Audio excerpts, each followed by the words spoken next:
Hello दोस्तों, zenith class 91 के YouTube channel पर स्वागत है। हम लोग पढ़ रहे थे विलयन रसायन केमिस्ट्री में, और जिसके लिए राउल्ट का नियम हम लोगों ने अध्ययन किया था। और राउल्ट के नियम में हम लोग देखे थे, राउल्ट के नियम के दो भाग थे। एक था द्रव द्रव निकाय के लिए, एक था ठोस द्रव निकाय के लिए। ठीक है, तो ठोस द्रव निकाय के लिए हम लोग आज राउल्ट के नियम का अध्ययन करेंगे। अच्छा, तो इसमें मैंने हेडिंग पहले से लिख रखी है, ठोस द्रव विलयन या ठोस द्रव निकाय विलयन या मिश्रण के लिए। ठीक है, तो मान लेते हैं, माना कोई द्विअंगी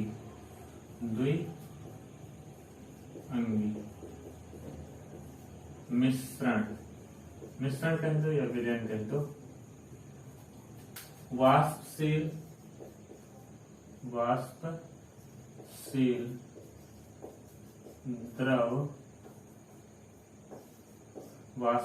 द्रव ए तथा अवाष्पशील ठोस बी का मिश्रण है। ठीक, मान लेते हैं कोई द्विअंगी मिश्रण है या विलयन है जिसमें वाष्पशील द्रव ए रहेगा तथा अवाष्पशील ठोस बी रहेगा। ठीक है, तो हम लोग विलयन का वाष्प दाब लिखते हैं। विलयन का वाष्प दाब बराबर क्या होगा, ए का आंशिक दाब या ए का वाष्प दाब प्लस बी का वाष्प दाब। ए का आंशिक वाष्प दाब प्लस बी का आंशिक वाष्प दाब।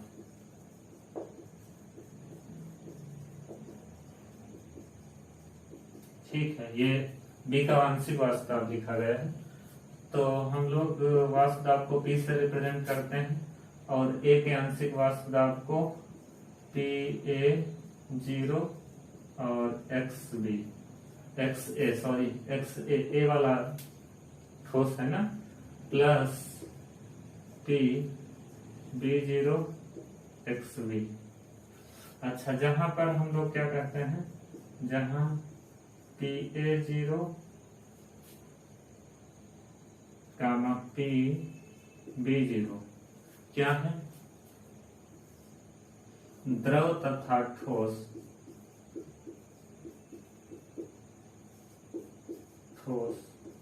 के वाष्प दाब है तथा एक्स ए तथा एक्स बी क्या है, द्रव तथा ठोस के मोल प्रभाज है। समझ पा रहे हैं? जब हमने इसका फर्स्ट पार्ट करवाया था तो लिखवाया गया था, डिटेल से बताया भी गया था कि पी ए 0 ए जो हमारा इसमें विलायक है उसका वाष्प दाब है, और पी बी 0 जो है विलेय है उसका वाष्प दाब है, और एक्स ए और एक्स बी क्रमशः विलायक और विलेय के मोल प्रभाज है, मोल फ्रैक्शन है। ठीक है, अच्छा, हम लोग जानते हैं कि यदि कोई ठोस रहेगा उसका वाष्प दाब निश्चित होता है। ठोस का वाष्प दाब क्या होता है, ठोस का वाष्प दाब, ठोस क्या है, विलेय ठोस है ना, तो P B 0 बराबर 0 होगा, क्योंकि ठोस का वाष्प दाब जो होता है वो शून्य होता है। शून्य होता है, ठोस का वाष्प दाब क्या होता है, शून्य होता है। ठोस का वाष्प दाब शून्य होता है। अच्छा, विलेय और विलायक का मोल प्रभाजक जोड़ें तो बराबर 1 के होगा। विलेय प्लस विलायक का मोल प्रभाज बराबर किसके हो जाता है? 1 के हो जाता है। तो हम लोग यहाँ से ये भी लिख सकते हैं XA प्लस XB बराबर 1 होगा। यहाँ से हम XA का मान निकाल लेते हैं। XA बराबर हो जाएगा 1 माइनस XB। ठीक है। अच्छा, इस वाले में हम मान रख दें PB बराबर 0, तो हमारा मान क्या मिलेगा? P बराबर क्या मिलेगा? PA0 XA के स्थान पे 1 माइनस XB प्लस 0 हो जाएगा। PB के स्थान पे क्या हो जाएगा? PB 0 के स्थान पे 0 हो जाएगा और XB। तो हमको मिलेगा क्या? P यहीं से लिखते रहे, P बराबर PA0 और 1 माइनस XB, और ये तो पूरा पर 0 ही हो जाएगा। 0 की XB से गुणा 0 हो जाएगा। तो P अपान PA0 ले लेते हैं तो 1 माइनस XB रहेगा। XB को इधर ले आए और P अपान PA0 को उस तरफ ले जाए, तो ये हो जाएगा 1 माइनस 1 इधर ले आएंगे, माइनस चिन्ह से गुणा कर देंगे, तो PA0 बराबर XB बचेगा। ठीक है, इतने तो बचेगा। अच्छा, तो हम लोग क्या करते हैं, एलसीएम लेकर के इसको हल करेंगे, तो PA0 माइनस P अपान में PA0 बराबर XB को क्या लिख सकते हैं? मतलब विलेय का मूल प्रभाज है, तो विलेय के मोलों की संख्या यदि Na रहेगी, सॉरी Nb रहेगी, तो Nb अपान क्या हो जाएगा? Na plus Nb। ठीक है, मतलब B अवयव जो हमारा है विलेय, उसके मोल प्रभाज को हमने XB से डिनोट किया था, और XB को हम लोग लिख सकते हैं B के मोलों की संख्या, B जो विलेय है उसके मोलों की संख्या और कुल मोलों की संख्या। अतः राउल्ट के नियम से, अतः राउल्ट के नियम से क्या होगा? वाष्प दाब में आपेक्षिक अवनमन विलायक के विलेय के मोल प्रभाज के बराबर होता है। इसके बराबर होगा वाष्प दाब में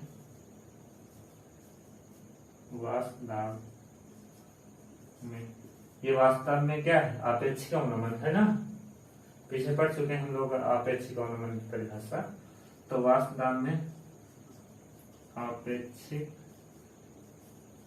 अवनमन बराबर किसके है? विलेय का मोल प्रभाज, विलेय के मोल प्रभाज, मोल प्रभाज।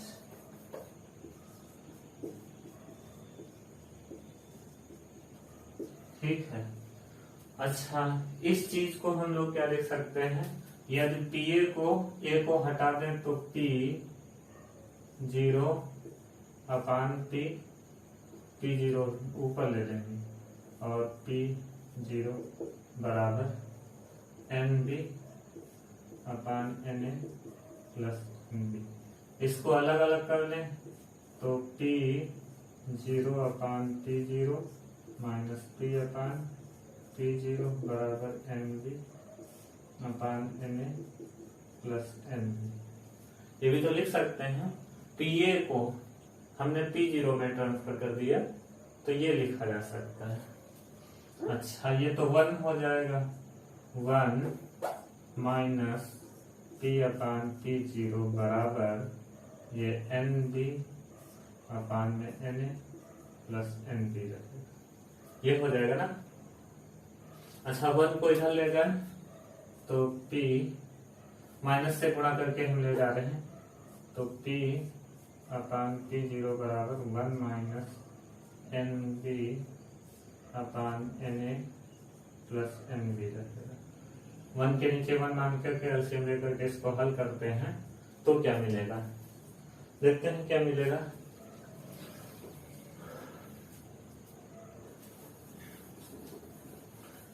ये नोट कर लिया होगा आप लोगों ने।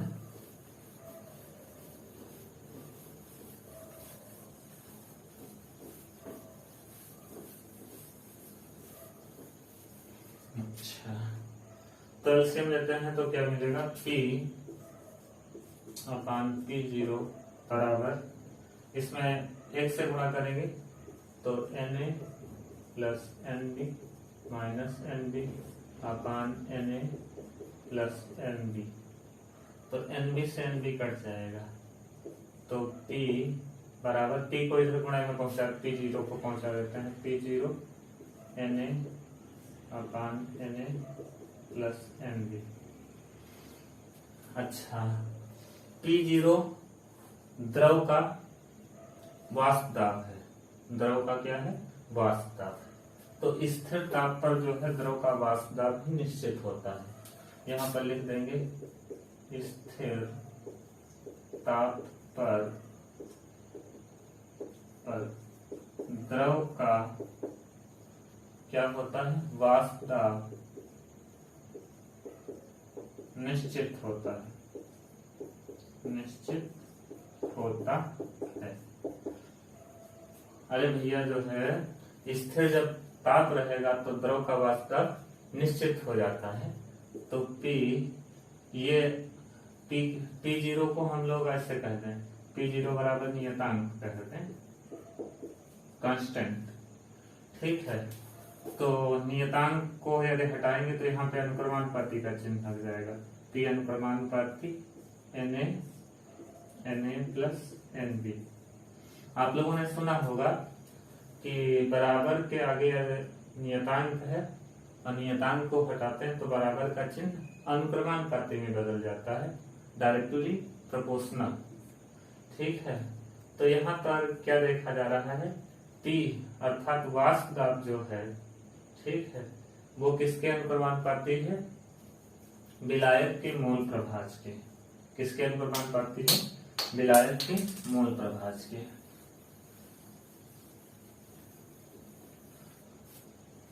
तो यहां पर लिख देंगे वाष्प दाब अनुक्रमानुपाती किसके है, विलायक के मोल प्रभाज, विलायक के मोल प्रभाज के अनुक्रमानुपाती। अच्छा, यहां से हम लोग और भी निष्कर्ष क्या निकाल सकते हैं,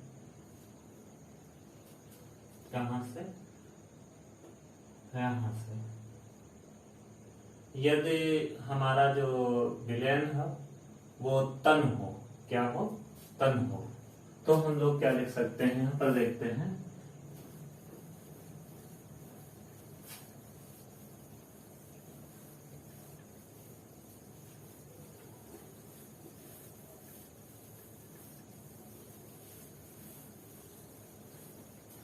देखिए यहां पर हम लोगों ने लिखा था P0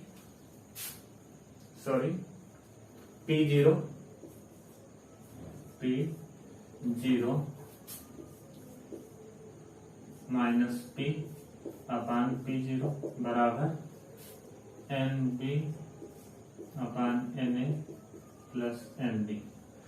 यहाँ पर जो हम विलयन ले लें वो तन हो, अर्थात बहुत पतला हो, उसकी सांद्रता बहुत कम हो, तो क्या हो जाएगा, तो हो जाएगा हमारा यदि विलयन बहुत तन हो तो Na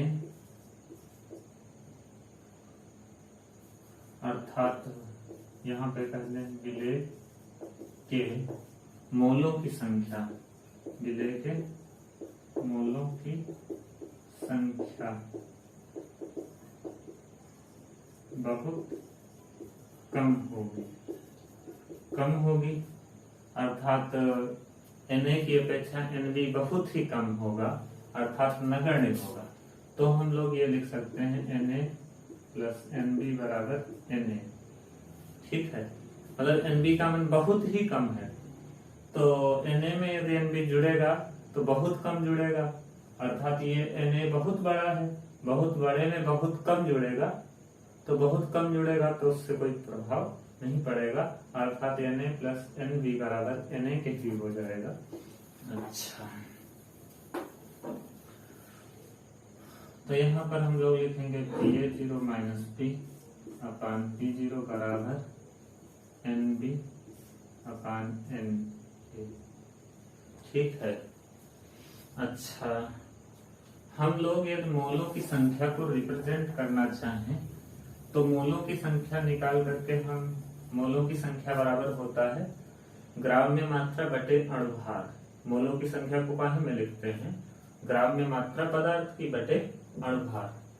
तो हम लोग यहाँ पर मोलों की संख्या को, मोलों की संख्या बराबर क्या लिख सकते हैं? पदार्थ की ग्राम्य मात्रा, पदार्थ की ग्राम्य मात्रा बटे क्या लिख सकते हैं? पदार्थ की ग्राम्य मात्रा बटे अणुभार, पदार्थ का अणुभार बटे में क्या रहेगा? अणुभार। ये हम लोग पीछे सीख चुके हैं, ठीक है। तो P0 माइनस P अपान P0 बराबर, अच्छा, B के मोलों की संख्या अर्थात WB अपान MB, मतलब विलेय के, या आप ऐसे कह दो विलेय की ग्राम्य मात्रा बटे विलेय का अणुभार, ठीक है। और यहाँ पर रहेगा विलायक की ग्राम्य मात्रा बटे विलायक का अणुभार, ठीक है। तो इसको ऐसे भी रिप्रेजेंट कर सकते हैं। तो ये हमारा हो गया राउल्ट का नियम, ठीक है, कि वास्तव में अपेक्षिक अवनमन क्या होगा? मोल प्रभाज, विलेय और विलायक के मोल प्रभाज के विलायक और विलेय के मोलों की संख्या के अनुपात में ही होता है। विलेय और विलायक के मोलों की संख्या के अनुपात में होता है। अच्छा, इसके बाद हम लोग देखेंगे राउल्ट के नियम की सीमाएं। राउल्ट के नियम की सीमाएं,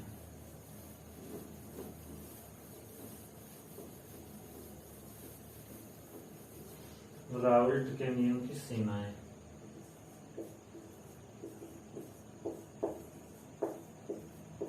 नियम की सीमाएं,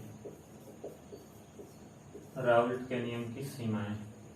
तो राउल्ट के नियम की सीमाएं निम्न है। नंबर 1, राउल्ट का नियम क्या? राउल्ट का नियम केवल आदर्श विलयनों पर ही लागू होता है। जो आइडियल सॉल्यूशन होते हैं, ठीक है, उन्हीं पर लागू होता है, और आदर्श विलयन पर राउल्ट का नियम लागू नहीं होता है। तो ये एक नंबर ये सीमा हो गई कि राउल्ट का नियम आदर्श विलयनों पर ही लागू होता है, नोट कर लीजिएगा, और आदर्श विलयनों पर राउल्ट का नियम लागू नहीं होता है। नंबर 2 है, राउल्ट का नियम उन विलयनों पर ही लागू होता है जिसमें विलेय पदार्थ के अणु या कण विलायक में संगुणित नहीं होते हैं। संगुणित का मतलब गुंथते नहीं है, ठीक है। तो राउल्ट का नियम उन विलयनों पर ही लागू होता है जिनमें विलेय पदार्थ के अणु संगुणित नहीं होते हैं। नंबर 3 क्या होगा? राउल्ट का नियम विद्युत अपघट्यों पर लागू नहीं होता है। राउल्ट का नियम विद्युत अपघट्यों पर लागू नहीं होता है, ठीक है। तो ये 3 राउल्ट के नियम की सीमाएं हो गई। तो इस वीडियो में इतना ही रखते हैं। धन्यवाद।